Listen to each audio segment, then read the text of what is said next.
وہ مجھے بہت دیر سے بغور دیکھ رہی تھی۔ اس کی نظروں میں بے پناہ اشتیاق تھا۔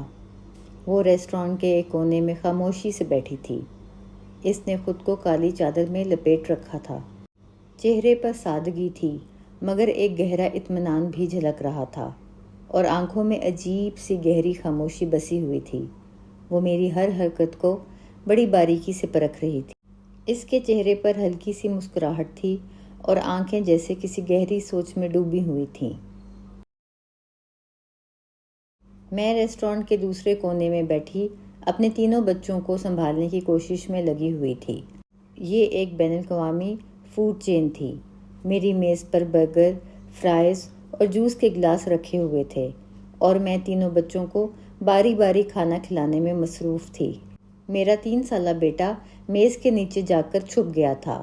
میں نے جھک کر اسے میز کے نیچے سے نکالا اور اپنے برابر رکھی بیبی چیئر پر بٹھا دیا۔ تینوں بچوں کو بار بار کھانے کی طرف متوجہ کرتی ہوئی میں خود بھی برگر کے تیز تیز لقمے لے رہی تھی۔ بڑی بیٹی کے چہرے سے کیچپ نیپکن سے صاف کرتے ہوئے میں نے اس خاتون کو کنکھیوں سے دیکھا۔ اس کی توجہ کی وجہ میں بہت اچھی طرح سمجھ چکی تھی۔ میرا منجلا بیٹا جب برگر چھوڑ کر پلے ایریا کی طرف بھاگا تو میں نے فوراً اٹھ کر اسے پکڑ لیا، اسے واپس لا کر کرسی پر بٹھایا اور اس کی توجہ دوبارہ کھانے کی طرف دلائی۔ دور بیٹھی اس عورت کی مسکراہٹ اور بھی گہری ہو گئی، جیسے وہ جانتی ہو کہ ایسے وقت میں ایک ماں پر کیا گزرتی ہے۔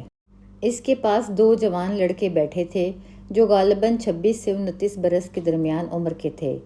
قریب ہی ایک 60 سے 62 سال کا شخص بھی بیٹھا تھا جو غالباً ان لڑکوں کا باپ اور اس خاتون کا شوہر معلوم ہوتا تھا۔ وہ جوان لڑکے اپنے والد کے ساتھ کسی گہری اور سنجیدہ گفتگو میں مصروف تھے، اور انہوں نے ماں کو بالکل نظر انداز کر رکھا تھا، جیسے وہ اس گفتگو کا حصہ ہی نہیں ہے۔ جب ریسٹورانٹ کے ویٹر نے ان کا کھانا لا کر ان کے سامنے رکھا، تب بھی وہ بات جاری رکھتے ہوئے اپنے برگر کھول کر کھانے لگے، جبکہ اس خاتون نے چند لمحے برگر کی طرف دیکھا جیسے اس کا بغور جائزہ لے رہی ہو۔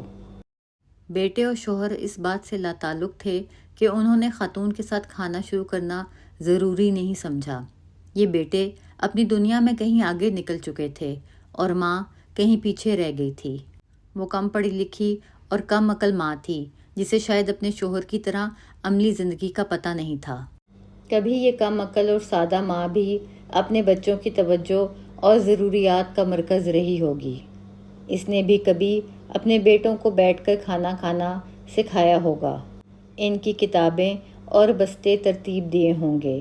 یہ بچے جو اب اپنی ماں کے احساسات سے بے نیاز ہیں، بچپن میں اکثر اوقات گھر میں گھستے ہی ماں کو تلاش کرتے ہوں گے۔ امی مجھے کچھ سمجھ نہیں آ رہی سے لے کر امی آپ کو کچھ نہیں پتا تک کا سفر یہ بتا رہا تھا کہ ایک ماں کس طرح اپنی شخصیت کو کھو دیتی ہے۔ یہ سب میں اس عورت کے چہرے پر پڑھ سکتی تھی، صاف اور واضح نظر آ رہا تھا۔